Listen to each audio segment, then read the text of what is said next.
Manish Nigam, and today I'm going to explain you the poem A Thing of Beauty, Class 12, book Flamingo, and this poem is written by John Keats. In this poem, the poet has given us a beautiful message that if we connect ourselves with nature, with beautiful things, with beautiful objects, we can minimize, we can reduce our stress, our depression, our disappointments, our worries, and will have a sound sleep with beautiful dreams. And the various sources are there, the poet has mentioned in the poem, through which we can gain those beauty. So, without any delay, let me come directly to the poem, line by line explanation, and please underline the main points, understand the main points. So, let me start the poem. A thing of beauty is a joy forever, its loveliness increases. A thing of beauty. So, whatever thing it is associated with beauty, it may be a river, it may be a mountain, it may be a garden, it may be a flower, anything that is associated with beauty always soothes our mind, always comfort us.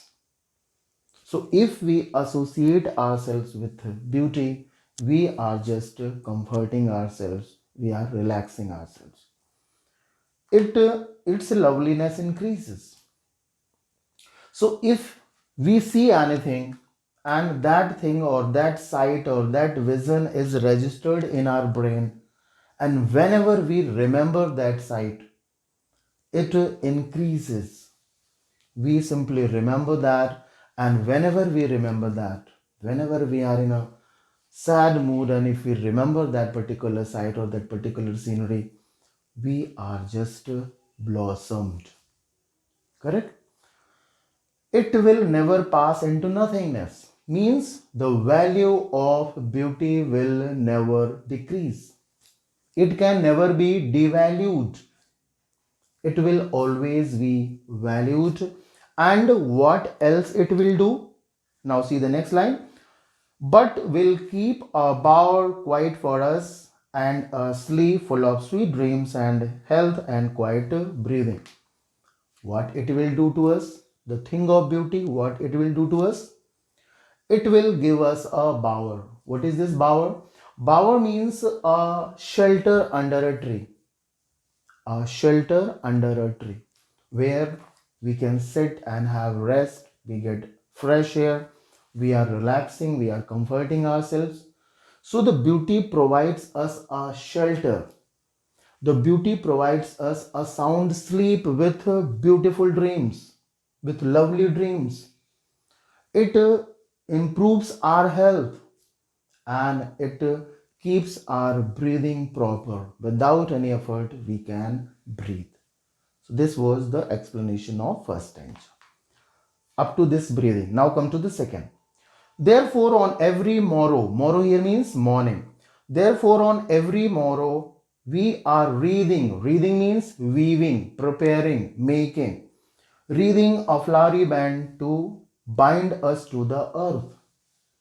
Every morning, we are preparing ourselves to connect with the earth. What is this earth? Earth is actually the materialistic things. Earth has a lot of troubles, lot of problems, a lot of miseries are there. Now we'll see the next line there.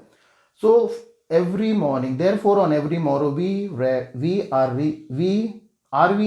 a flowery band to bind us to the earth, spite of despondence. Despondence means disappointment. There is disappointment. There is malice. There is rejection. There is dejection of the inhuman dearth of noble nature, and very few people are there who are having noble qualities. Very few people you will find those who are having good qualities, good virtues of human being.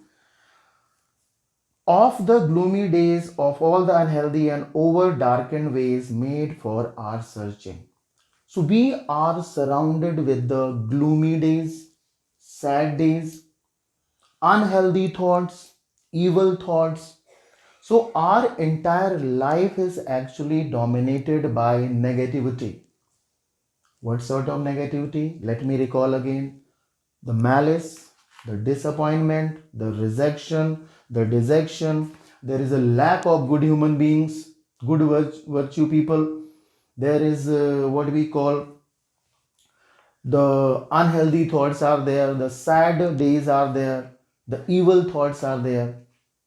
But if you check the next line, what the poet says, in spite of all, some shape of beauty moves away the pall from our dark spirits.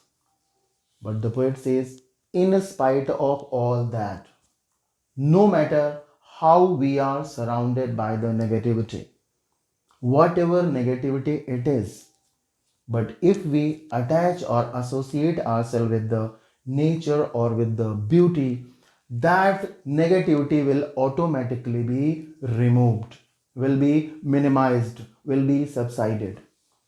Okay. Now, if you check the next stanza, that is from Such the Sun, the Moon.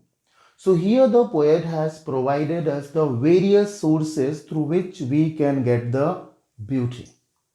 Various sources. There you see the sun, from where we get energy, strength, light.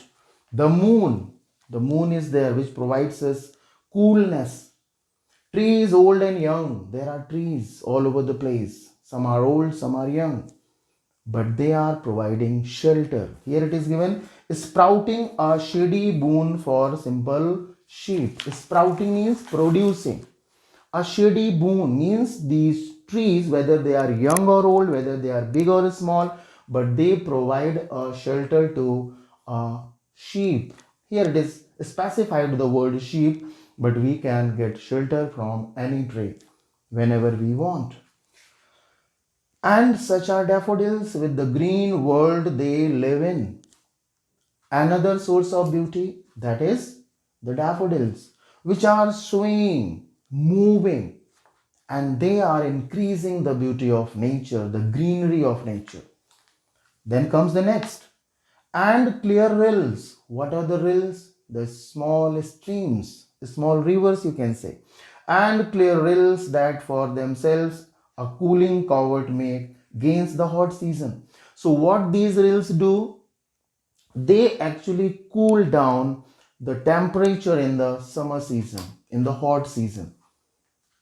Whenever that small thickets are there, the small bushes are there, they all are provided some sort of coolness in the summer season, in the hot season. Okay, next point. And mid forest break, rich with a sprinkling of fair musk rose blooms. There is a forest, and in the midst of the forest, what you find? The musk roses. And these musk roses are full of fragrance, and they are also creating a beautiful atmosphere. And such too is the grandeur of the dooms we have imagined for the mighty dead. All lovely tales that we have heard or read. Apart from the natural things like the sun, the moon, the daffodils, the trees, the rills, the musk roses, all that you have to remember: the sun, the moon, the trees, old or young, the daffodils, the rills, and the musk roses. All these are the sources of beauty provided in the poem, provided by the nature. Apart from these factors, the poet has highlighted that the destruction, doom is there, the word. Grandeur of the doom means the ruin, the destruction can also be a magnificent thing. How? Those mighty deads means the great warriors, the soldiers who have sacrificed their lives for the sake of a country. Understand, we hear or we read their stories, and those stories inspire us. Those stories motivate us to do something great in our lives. So, if we compile all those things, the sun, the moon, the trees, the daffodils, the musk roses, the stories of great warriors, those who have dead, who have died, sorry. So if we compile all those beautiful things in our mind, it is like a bliss from the heaven. Bliss means you can say a nectar, amrit in Hindi you can say. So all lovely tales that we have heard or read, an endless fountain of immortal drink pouring unto us from the heavens bring. So all these things, all these beautiful things are actually the gift. Every natural object that provides us beauty is actually a bliss, a gift, a boon given to us by the God. And the God is there from the heavens corner, from the heavens edge. Brink means edge, corner. From the heavens corner, the God is there just showering upon us the bliss or the heavenly bliss, and we are blessed with us, blessed with it. So, in this way, my dear children, the entire poem is explained. Hope you would have understood it. Please like and share with your friends. Thank you and God bless.